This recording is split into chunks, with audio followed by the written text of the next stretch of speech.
Students, इसके पहले हम हेलो एल्केन की अभिक्रियाएं पढ़ चुके हैं। किसकी? हेलो एल्केन की।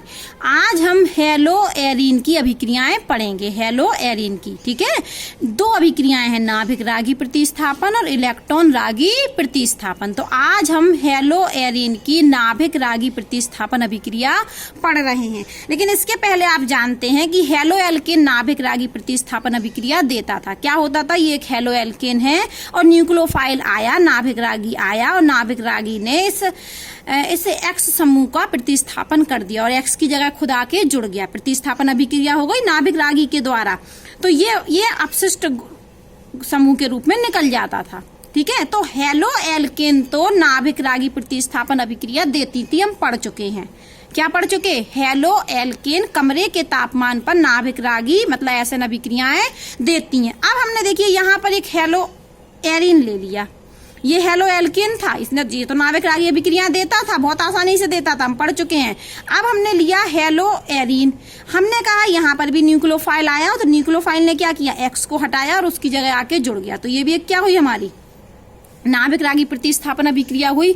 लेकिन अब ध्यान से सुनिए कि जो हेलो एरीन होती हैं वो कमरे के तापमान पर नाभिक रागी प्रतिस्थापन अभिक्रिया नहीं देती। क्या बोला मैंने? कि हेलो एल्केन तो कमरे के तापमान पर नाभिक रागी अभिक्रियाएं देती हैं, जो हम पढ़ भी चुके हैं। लेकिन हेलो एरीन मतलब एरिल हैलाइड, एल्किल हैलाइड तो देता है, इसको हम एल्किल हैलाइड भी बोलते हैं, इसको क्या बोलते हैं? Aryl halide.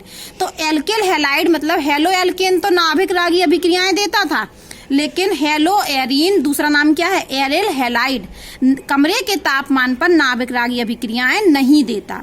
लेकिन उच्च तापमान उच्च दाब पर तो देता है, लेकिन कमरे के तापमान पर नहीं देता है। तो आज हमें यही तो पढ़ना है कि जो हेलो एल्केन होती हैं वो कमरे के तापमान पर नाभिक रागी अभिक्रियाएं आसानी से देता है, जबकि हेलो एरीन कमरे के तापमान पर नाभिक रागी अभिक्रियाएं नहीं देता। क्यों?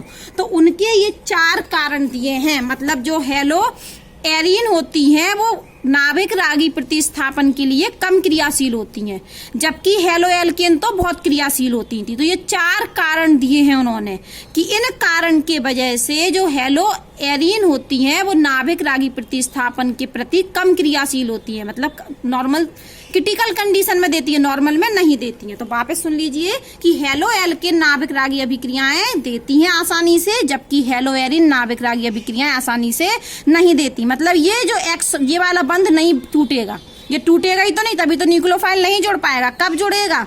ये उच्च ताप और उच्च दाब पर तो यह अभिक्रिया हो जाएगी, लेकिन कमरे के तापमान पर यह अभिक्रिया नहीं होगी। अब क्यों नहीं होगी? अब आप इसके कारण समझिए। ये मैंने कहा कि यह अभिक्रिया कमरे के तापमान पर हो जाती है, जबकि इसमें क्या अंतर है? ये हेलो एल्केन है, ये हेलो एरीन है, बस यही तो अंतर है। तो इसको भी होना चाहिए ना, लेकिन ये नहीं होती है कमरे के तापमान पर। क्यों नहीं होती है? पहला कारण सुनिए, अनुनाद प्रभाव। क्या होता है कि ये जो क्लोरीन होती है, क्लोरीन, ये मैंने एक हेलो एरीन बना दी, क्लोरीन और जो रिंग के पाई इलेक्ट्रॉन होते हैं इनमें आपस में संयुग्मन होता है। पाई इलेक्ट्रॉनों के रिंग के वलय के पाई इलेक्ट्रॉन और किसके बीच में? क्लोरीन के एकाकी इलेक्ट्रॉन युग्म के बीच में। फिर से सुन लीजिए, क्लोरीन का एक ये लोन पेयर है, एकाकी इलेक्ट्रॉन युग्म। तो क्लोरीन के एकाकी इलेक्ट्रॉन युगल और रिंग के पाई बॉन्ड के बीच में क्या होता है? संयुग्मन होता है, कंजुगेशन होता है। क्या होता है कि ये जो लोन पेयर हैं ये यहाँ शिफ्ट हो गए। जैसे यहाँ शिफ्ट हुए तो यहाँ क्या लग गया हमारा? ये क्या लग गया हमारा? ये यहाँ शिफ्ट हुए, ये दोनों इलेक्ट्रॉन। तो यहाँ पर क्या आ गया? Double bond. और जैसे ही डबल बॉन्ड आया तो क्या हुआ? जैसे ही डबल बॉन्ड आया तो इसकी बैलेंसी कितनी हो गई? जैसे आप मान लो कि हम यहाँ डबल बॉन्ड लगा दें तो 1 2 3 4 बैलेंसी थी। अगर हम यहाँ डबल बॉन्ड लगा दें तो इस कार्बन की बैलेंसी कितनी हो जाएगी? 5। तो ये डबल बॉन्ड जैसे इधर आया तो हमें क्या करना पड़ेगा? अगर ये इलेक्ट्रॉन यहाँ शिफ्ट हुए तो इस डबल बॉन्ड को ऑटोमेटिक इधर शिफ्ट होना पड़ेगा। यही तो संयुग्मन है, किसके बीच में? रिंग के पाई इलेक्ट्रॉन और क्लोरीन के एकाकी इलेक्ट्रॉन युग्म है, तो ये युगल में ये इलेक्ट्रॉन यहाँ शिफ्ट हुए, एकाकी इलेक्ट्रॉन युगल दोनों इलेक्ट्रॉन इस यहाँ शिफ्ट हुए, तो इसने डबल बॉन्ड बना लिया। और जैसे ही इसने डबल बॉन्ड बनाया तो इस कार्बन की वैलेंसी संयोजकता 5 हो गई, तो ये डबल बॉन्ड कहाँ शिफ्ट हो गया, यहाँ। तो अब ये क्या बन गया है, अगर इधर से हम इधर आए तो यहाँ तो क्या लग गया, डबल बॉन्ड, और यहाँ ये डबल बॉन्ड शिफ्ट हुआ तो ये इलेक्ट्रॉन कहाँ आ गई, यहाँ, और ये वाले डबल बॉन्ड जैसे कि तैसे हैं। अब क्या होगा कि ये यहाँ शिफ्ट हो रहा है, ये कहाँ शिफ्ट हो रहा है, ये देखिए, ये हमने कर दिया इसको इधर शिफ्ट, तो यहाँ क्या आ गया, डबल बॉन्ड। तो जैसे इधर डबल बॉन्ड आया तो इस कार्बन की वैलेंसी डिस्टर्ब होगी, तो ये कहाँ आ जाएगा, यहाँ। तो अब हम फिर बनाते हैं, तो ये यहाँ क्या लग गया हमारा, डबल बॉन्ड, और यहाँ तो भी हमारा डबल बॉन्ड ही चल रहा है, और ये वाला डबल बॉन्ड कहाँ आ गया, यहाँ, और ये वाला जैसे का तैसा। अब क्या होगा, ये वाला गया इधर, तो ये डबल बॉन्ड इधर, तो ये वाला हमने इधर किया तो ये इधर आ गया। अब क्या होगा, वापस अगर अब हम इसको यहाँ ले आए तो ये वापस इधर, तो हम फिर बना देते हैं एक और। तो अब क्या बनेगी, अब हम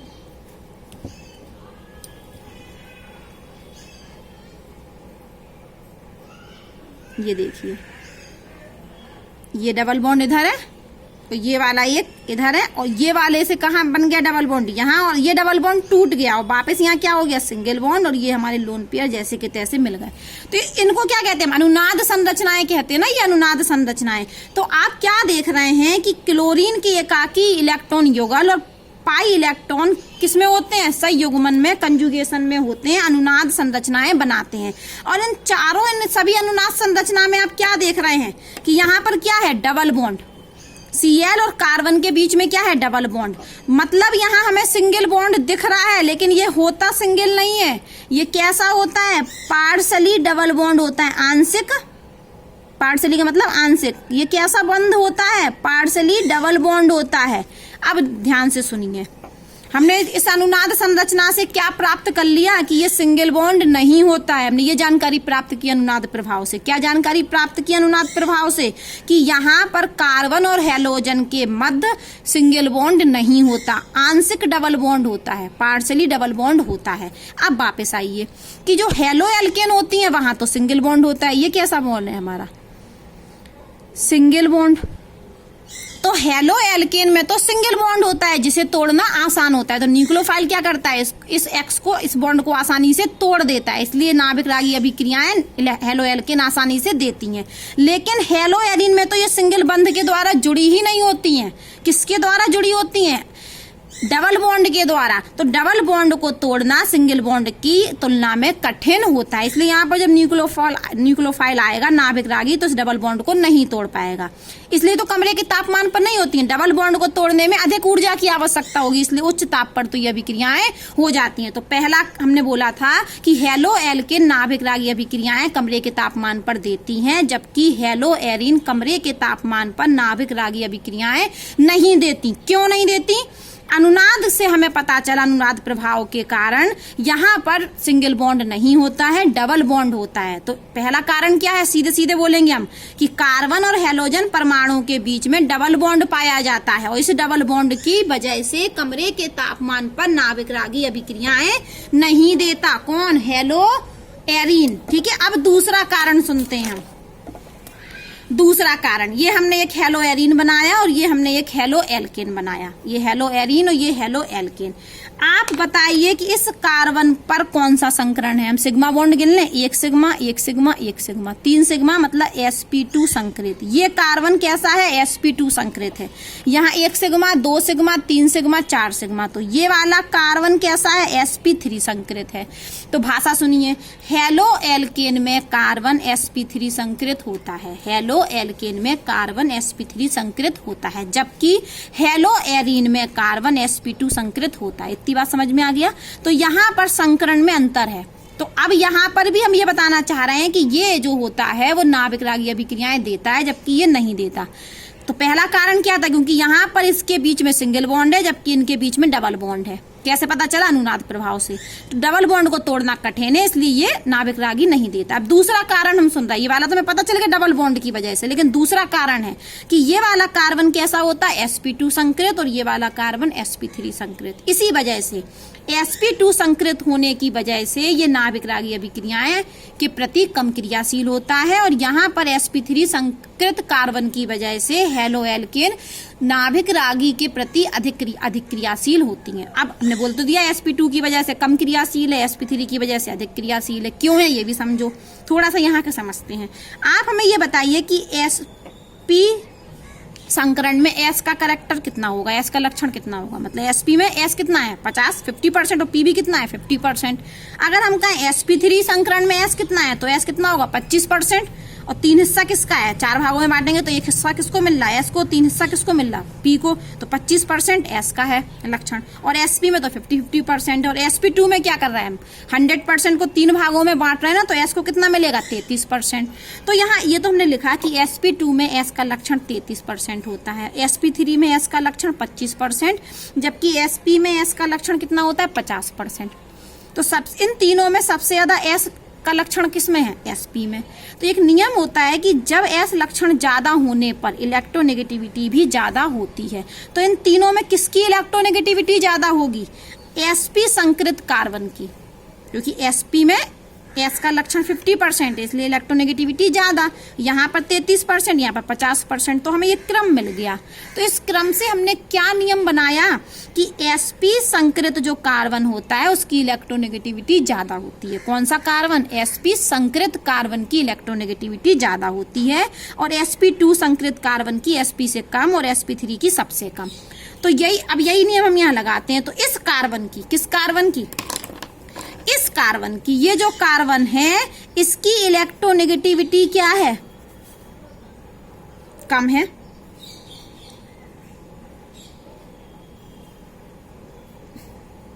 नहीं ज्यादा है ना इन दोनों में कंपैरिजन में। तो sp2 और sp3 में किसकी ज्यादा है, sp2 संकृत कार्बन की। या देखिए sp2 संकृत कार्बन और sp3 संकृत कार्बन, sp है ही नहीं, हमें देखना ही नहीं है। तो sp2 संकृत कार्बन की इलेक्ट्रोनेगेटिविटी क्या होती, ये इलेक्ट्रोनेगेटिविटी क्या है, इस कार्बन की ज्यादा है, जबकि इस कार्बन की इलेक्ट्रोनेगेटिविटी En लिख दे रहे हम शॉर्टकट में, क्या है, कम है।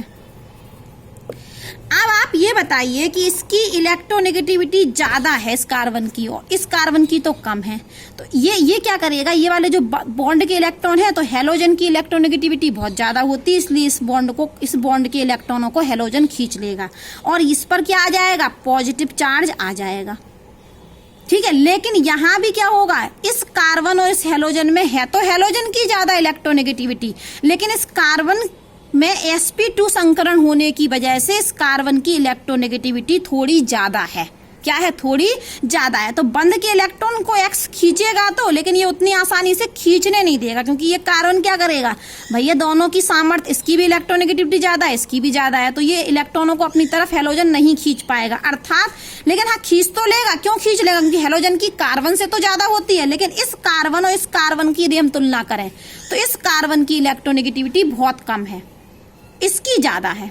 इस कार्बन की इलेक्ट्रोनेगेटिविटी कम है, तो इसने तो इलेक्ट्रॉनों को आराम से X को ले जाने दिया और अपने पर कौन सा चार्ज ले आया, प्लस चार्ज। लेकिन भाई इसकी इलेक्ट्रोनेगेटिविटी ज्यादा है, तो यहाँ पर जो प्लस चार्ज आएगा वो कम आएगा। ठीक है, आएगा तो, लेकिन क्या आएगा, प्लस चार्ज कम हो। यहाँ पर जो प्लस चार्ज आएगा वो ज्यादा आएगा।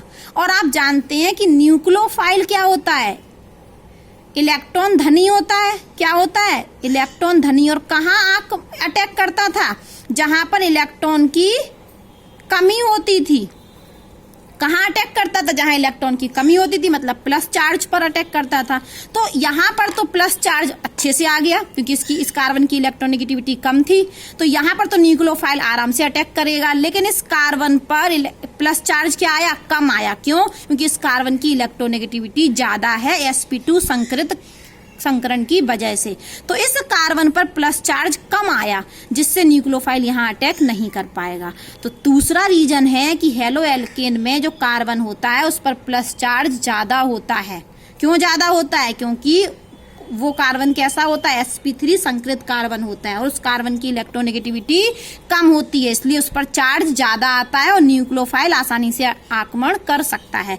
लेकिन हेलो एरीन में जो कार्बन होता है, जो हेलोजन परमाणु से जो कार्बन जुड़ा होता है, वो sp2 संकृत होता है, जिस वजह से उसकी इलेक्ट्रोनेगेटिविटी ज्यादा होती है और उस पर जो प्लस चार्ज आता है कम आता है, इसलिए नाभिक रागी अभिक्रियाओं को प्रदर्शित नहीं करते हैं तो कठिनाई से करते हैं, क्रिटिकल कंडीशन में करते हैं। ठीक है।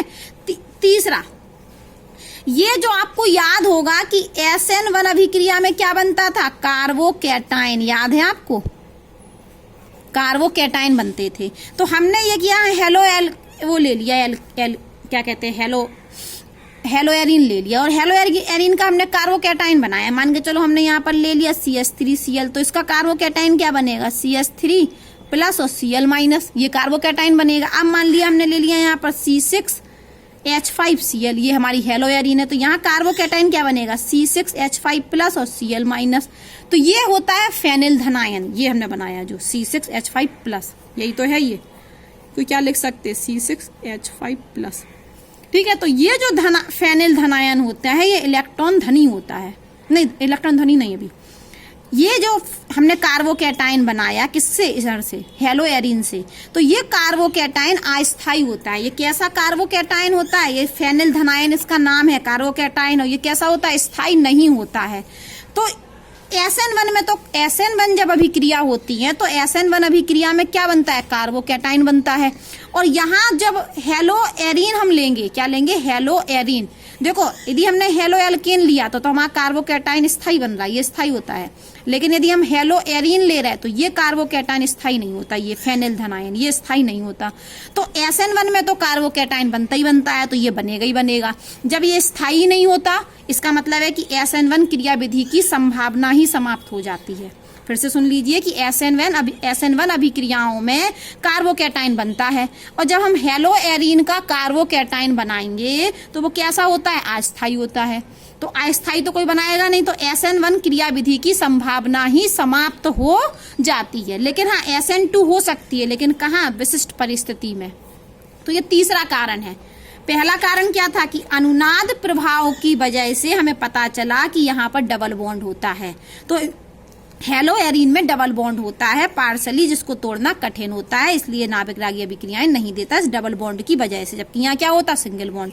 दूसरा कारण पता चला हमें संकरण की, यहाँ हेलो एल्केन में संकरण sp3 है, इसकी इलेक्ट्रोनेगेटिविटी कम है इस कार्बन की, इसलिए इस पर बहुत सारा प्लस चार्ज आ जाता है और न्यूक्लियोफाइल आसानी से आक्रमण कर सकता है। जबकि हेलो एरीन में इस कार्बन का संकरण sp2 होता है, जिस वजह से इसकी इलेक्ट्रोनेगेटिविटी ज्यादा होती है, मतलब ये इस बंध के इलेक्ट्रॉन को हेलोजन को नहीं खींचने देता, वो भी खींचता है तो प्लस चार्ज नहीं आ पाता, इसलिए नाभिक रागी अभिक्रियाएं नहीं देता। दो कारण हो गए, अनुनाद की वजह से डबल बॉन्ड होता है पहला कारण, दूसरा संकरण अलग अलग होता है, यहाँ sp2 संकरण होता है, यहाँ sp3 होता है। तीसरा कारण मैंने बताया कि यदि SN1 अभिक्रियाएं होगी तो SN1 अभिक्रिया में कार्बोकैटायन बनता है। तो यदि हम हेलो एल्केन लेंगे तो कार्बोकैटायन स्थायी बन रहा है, और यदि हम हेलो एरीन लेंगे तो ये फेनिल धनायन बनता है जो अस्थायी होता है। तो SN1 अभिक्रिया की तो संभावना ही समाप्त हो गई। हाँ SN2 हो सकती है, वो भी विशिष्ट परिस्थिति में। अब चौथा कारण सुनिए, ये हमने एक आपकी हेलो एरीन लिखी, तो ये हेलो एरीन में ये जो रिंग होती है इसमें तो पाई इलेक्ट्रॉन होते हैं ना चलायमान, तो ये रिंग क्या होती है, इलेक्ट्रॉन धनी होती है, इलेक्ट्रॉन रिच होता है, और न्यूक्लियोफाइल को अटैक करना है, ये न्यूक्लियोफाइल को आना है इस पर और इसको X को हटाना है। ये न्यूक्लियोफाइल को यहाँ आकर X की जगह जुड़ जाए तो नाभिक रागी अभिक्रिया हो गई।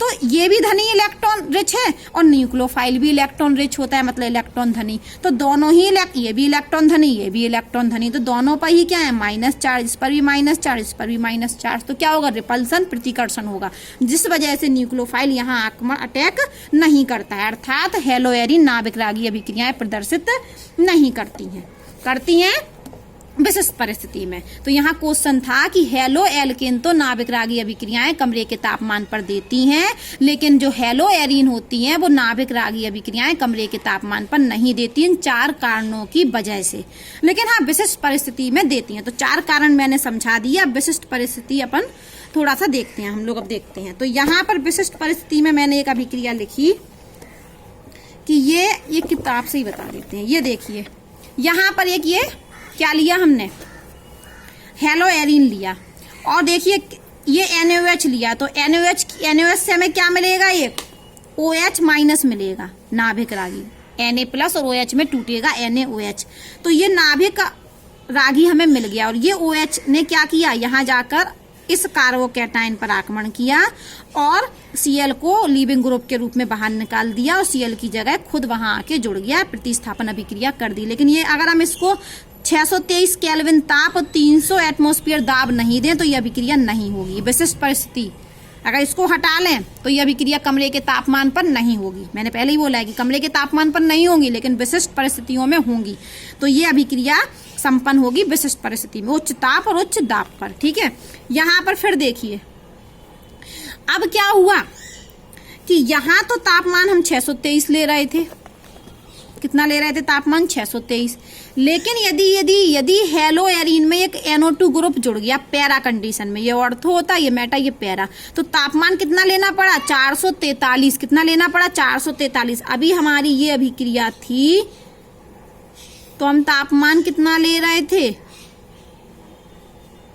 ये OH जोड़ दिया, इधर ही हमने Cl जोड़ दिया, 623 केल्विन। यहाँ 623 ले रहे थे जब नाइट्रो ग्रुप उपस्थित नहीं था, और जब पैरा कंडीशन पर नाइट्रो ग्रुप उपस्थित हो गया तो हमें तापमान कितना लेना पड़ा, 433। अब आप देख रहे हैं यदि दो नाइट्रो ग्रुप उपस्थित हैं, ऑर्थो और पैरा, तो कितना तापमान लेना पड़ रहा, और कम। अभी जो 623 था, एक नाइट्रो ग्रुप उपस्थित होने पर 433 लेना पड़ा।